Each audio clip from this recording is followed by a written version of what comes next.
Ustadz, tolong ajarkan saya satu amalan yang dengan itu saya akan mencintai Allah dan tidak akan ada apapun lagi selain Allah dalam hidupku. Jika terlalu banyak saya tidak sanggup satu amalan saja. Alhamdulillah. Baik. Sudah? Sudah, langsung jawabannya dari Quran saja.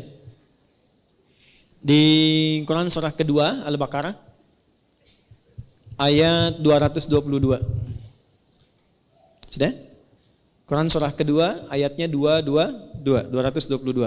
Di ujungnya, innallaha yuhibbut tawwabina wa yuhibbul mutatahhirin. Allah akan sangat mencintai orang-orang yang senang taubat dan senang menjaga diri dari maksiat. Maka kalau Anda tanya amalannya apa? Singkat saja, rajin istighfar. Sudah? Rajin apa? Istighfar dan menghindarkan diri dari maksiat. Itu jawaban Quran langsung supaya mendapatkan cinta Allah. Kalau mau latihan istighfar yang enak, lakukan sebelum subuh. 5-10 menit sebelum subuh. Itu ada di Al-Quran surah ke-15 ayat 18. Ada orang-orang yang rutin istighfar sebelum subuh tiba. Nama waktunya sahar. Wabil asharihum yastaghfirun. Astaghfirullahalazim. Astaghfirullahalazim. Astaghfirullahalazim. Alladzi la ilaha illa huwal hayyul qayyum wa atubu ilaih. Latihan istighfar sampai cirinya begini, Cirinya istighfar itu bisa refleks keluar di lisan kita dalam setiap keadaan. Nanti tiba-tiba mau minum bisa istighfar. Mau makan bisa istighfar. Kalau sudah lekat dengan itu, tanpa terasa akan ada penjagaan Allah kepada kita dari perbuatan maksiat. Mata nggak mau lihat kecuali yang baik. Lisan nggak mau bicara kecuali yang baik. Kaki nggak mau diajak jalan, Bu, kecuali pada tempat yang baik. Nah, ketika sudah tercipta kondisi itu tandanya Allah sedang mencintai kita. Karena ciri pertama ketika Allah mencintai seorang hamba adalah menutup semua dosanya dan menjaga dia dari perbuatan maksiat.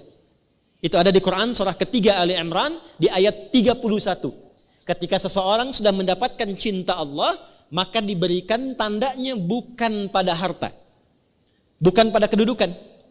Jadi kalau ibu misalnya semakin kaya, suami semakin tinggi kedudukan, jangan disimpulkan bahwa itu tanda cinta Allah, jangan. Ya. Kalau dalam saat yang sama belum mampu menjaga diri dari perbuatan maksiat. Tanda cinta yang Allah berikan yang pertama pada seorang hamba adalah menghapuskan dosanya dan menjaga hamba itu dari perbuatan maksiat. Qul in kuntum tuhibbunallaha fattabi'uni yuhibbukumullah. Allah akan cintai seorang hamba. Kapan dicintai itu? Wa yaghfir lakum dzunubakum, ketika Allah mengampuni seluruh dosanya dan menjaga dirinya dari perbuatan maksiat. Maka yang lakukan istighfar. Sampai merasakan kenikmatan istighfar itu. Saya berikan rahasia yang ketiga ya, dan ini mungkin yang terakhir rahasianya.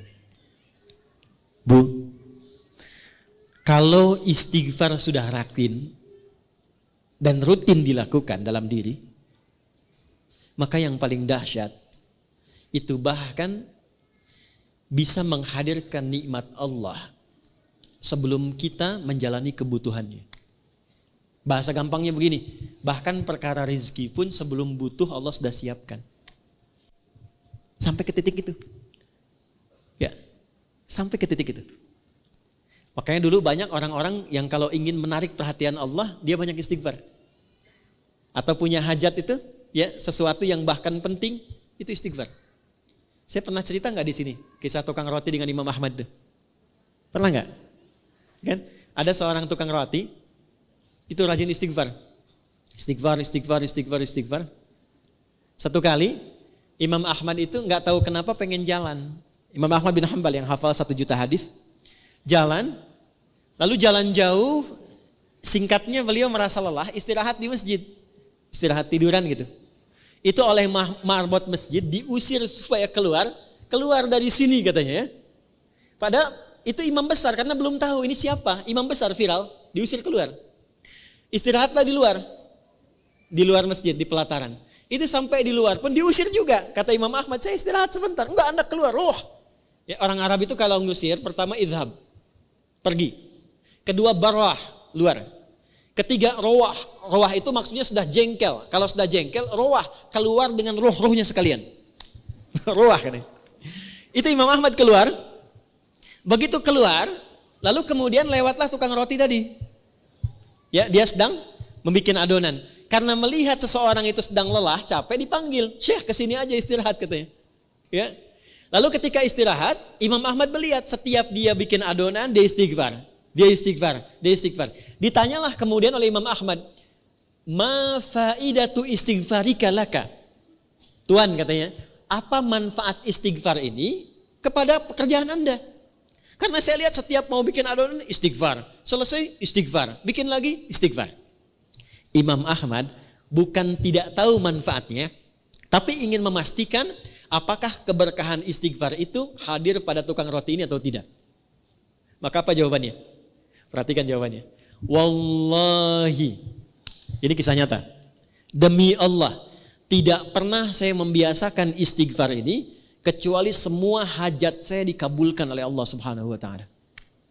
Tidak pernah saya baca istighfar ini kecuali semua hajat saya dikabulkan oleh Allah Subhanahu wa taala. Cuman satu yang belum terkabul sampai saat ini. Apa itu kata Imam Ahmad? Saya bermohon kepada Allah dengan istighfar saya, ya Allah, mohon pertemukan saya dengan Ahmad bin Hambal sebelum saya wafat atau sebelum beliau wafat. Maka kata Imam Ahmad, astagfirullah katanya. La haula wala quwata illa billah. Jadi karena istighfar ini saya diperjalankan, saya dikeluarkan dari rumah Allah di masjid, bahkan saya dikeluarkan dari halaman masjid hanya karena istighfar Anda untuk bertemu dengan Anda. Sayalah Ahmad bin Hambal. Ya. Ibu jangan lakukan itu pada saya ya.